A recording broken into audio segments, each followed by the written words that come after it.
Praise the Lord. துக்க முகத்தோடு இருக்கிற உங்களிடம் ஆண்டவராகிய இயேசு கிறிஸ்து பேச ஆசைப்படுகிறார். இன்றைக்கு இந்த தேவ வார்த்தையை கேட்டுக்கொண்டிருக்கிற நீங்கள் ரொம்ப சோர்ந்து போன மனநிலைமையில் இருக்கீங்க. எல்லாராலும் ஒதுக்கி வைக்கப்பட்ட நிலைமையில் ரொம்ப தாழ்ந்து போன நிலையில் தளர்ந்து போய் இருக்கீங்களா? உலகத்திலே ஒரு பழமொழி உண்டு, நீ தாழ்ந்து போகிறதுனால கடுகளவு கூட நீங்கள் குறைவானவர்கள் இல்லை என.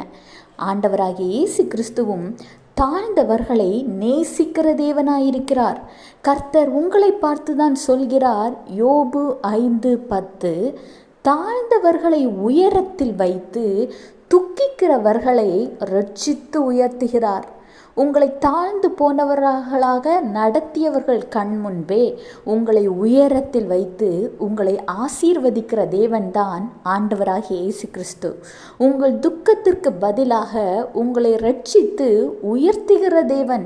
வேதாகமத்தில் கூட அழைக்கப்பட்டவர்கள் அநேகர், ஆனால் தெரிந்து கொள்ளப்பட்டவர்களோ சிலர் என்றுதான் இருக்கிறது.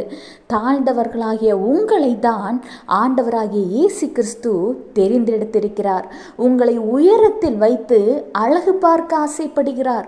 உங்கள் துக்கங்களை எல்லாம் துடைத்து ரட்சிப்பை உங்களுக்கு உடுத்துகிறார். உங்களை உயரத்திற்கு அழைத்து செல்வார்.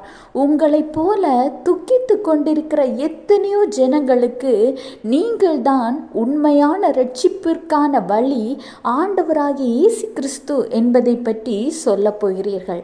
கவலைப்படாதீங்க, சந்தோஷமா இருங்க. கர்த்தர் உங்களை ஆசீர்வதிப்பார். Have a blessed day. Jesus bless you.